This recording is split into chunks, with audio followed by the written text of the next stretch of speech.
চোখের পানি ছেড়ে শুধু কান্নাকাটি করছে আর বলছে, আমার আল্লাহ,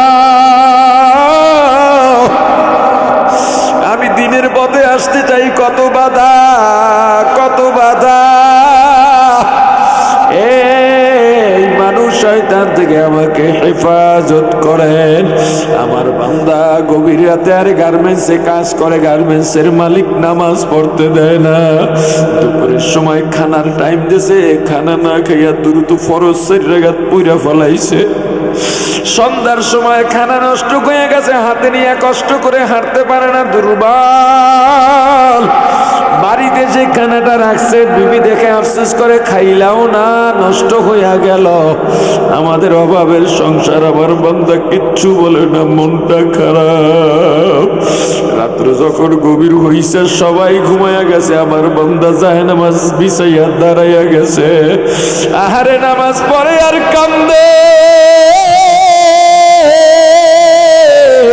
সিজদায় গিয়া কান্দে, রুকুতে গিয়া কান্দে।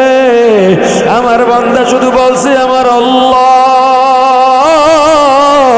ওগো আল্লাহ, নামাজ আমি সুন্নত পড়তে পারি নাই, আমাকে হালাল একটা ভালো চাকরির ব্যবস্থা করে দেন আল্লাহ গো, আমার মনটা ভালো না। আমার বান্দা আমার বিরুদ্ধে অভিযোগ দাঁড় করায় নাই, ও ক্ষেতের মধ্যে বিলের মধ্যে কাজ করে। আসরের আজান হয়ে গেছে, এখন যদি নামাজে যায় মসজিদে, তাহলে নামাজের ওয়াক্ত ফৌত হয়ে যাবে। অন্যান্য কৃষক ভাইদের ডাক দিছে, আসো আমরা এখানে এক জায়গায় নামাজের জামাত করি, কেউ আসে নাই। আমার বান্দা কোমরের গামছাটা খুলে যায় নামাজ বিছাইয়া নামাজটা আদায় কইরা নিছে। আর গভীর রাতে এজন্য আমি আল্লাহর কাছে ক্ষমা চাইছি, ওগো আল্লাহ, এত গরিব বানাইছে আল্লাহ গো, মানুষের বাড়ি কাজ করা লাগে, সিএনজি চালান লাগে, অটো চালান লাগে, রিক্সা চালান লাগে, ঠেলা ঠেলা লাগে, আল্লাহ কুলিগিরি করা লাগে, ইবাদত তো করতে পারি না। এ ফেরেশতা, আমার বান্দা যখন আফসোস করে, আমল করতে না পারে, সুন্নত আদায় করতে পারে না, ওই যে 2 রাকাত 4 রাকাত সুন্নত আদায় করতে পারে না, এজন্য সারা রাত কান্নাকাটি করে কাটায়া দিছে। এই বান্দা আমারে দেখে নাই, জান্নাত দেখে নাই, জাহান্নামও দেখে নাই। ওলামায়ে কিরামের মুখে শুনছে, আল্লাহর উপরে ঈমান আনা লাগবে।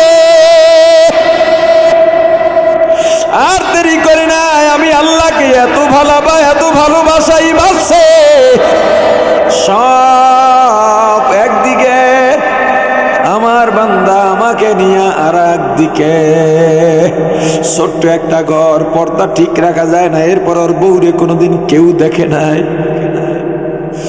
সারাদিন কাজ কইরা রাত্রেবেলা আবার কলসি নিয়ে দূরে গিয়ে পানি এনে রান্নার জন্যে। দুপুরে ঘরের এরিয়ার মধ্যে বিবি গোসল করবে জন্য দূর থেকে বিবির পানি টাইনা দিছে আমার বান্দা। এ ফেরেশতারা, ওরা আমারে দেখে না, আজকে আমি ওদের নিয়ে ব্যস্ত আছি, এদেরকে আমারে ডিস্টার্ব দিতে নিষেধ করে, ওই পুইজ ওদেরকে দিয়া দে। ওই পুইজ দুর্গন্ধ বানাই, এত দুর্গন্ধ, দুনিয়ার এক কিনারায় যদি চানা হয়, দুনিয়ার সব প্রাণীগুলো দুর্গন্ধের দম বন্ধ হইয়া মারা যাবে। ওই পুইজগুলোকে আরো দুর্গন্ধ বানাইয়া, উত্তপ্ত গরম বানাইয়া, একটা পেয়ালার মধ্যে নিয়ে যখন জাহান্নামীর হাতের মধ্যে দেওয়া হবে, এত গরম, এত গরম, হাতের গোস্তগুলো খসে খসে পড়ে যাবে। এরপরও জাহান্নামী পেয়ালাটা ফলাইয়া দেবে না, মনে করবে এই পুষ পান করলেই বুঝি পিপাসা বন্ধ হয়ে যাবে। এই চিন্তা করে গরম পেয়ালাটা যখন মুখের কাছে আনবে, মুখে দেওয়ার আগে এত তাপ, চেহারার গোস্তগুলো খসে খসে ওই পেয়ালার মধ্যে পড়ে, ওগুলো পুষ হইয়া যাইবে। এরপরও জাহান্নামী পেয়ালা হাতের থেকে ছাড়বে না, ওই গরম দুর্গন্ধযুক্ত পুষগুলা মুখের মধ্যে ডক ডক করে ঢেলে দেবে। আহারে পেটের নারী বুড়ি পচাইয়া গলাইয়া পায়খানার রাস্তা দিয়া বের হয়ে যাবে। পিপাসা তো কমবেই না, আরো বহু গুণে বেড়ে যাবে। 14 গ্রাম কুমিল্লা ফেনীর ভাই, আমার প্রাণের ভাই, আল্লাহ আল্লাহকে চেনো, আল্লাহকে চেনো, আল্লাহকে মানো। বিশ্বাস তো করো, আমল তো করো না। বিশ্বাস তো করো, আমল তো করো না।